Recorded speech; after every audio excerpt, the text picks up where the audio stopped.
గోపాల్ వాళ్ళమ్మ ఒక పెద్ద హాస్పిటల్లో పనిచేస్తున్నారు. టిఫిన్ బాక్స్ ఇవ్వడానికి వెళ్ళిన గోపాల్ ఐసీయూ వార్డ్ చూసి షాక్ అయి షేక్ అయ్యాడు. ఇదేంటి 5 స్టార్ హోటల్లో ఉంది, అసలు డబ్బులు ఉంటే చాలమ్మా లైఫ్లో అని అన్నాడు. అది విన్న గోపాల్ వాళ్ళమ్మ, అవునా అయితే ఒకసారి నాతో పాటు లోపలికి రా అని ఐసీయూ వార్డ్లోకి తీసుకెళ్ళిందంట.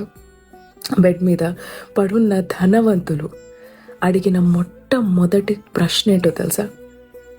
నన్ను చూడటానికి, నన్ను కలవడానికి ఎవరైనా వచ్చారా అని.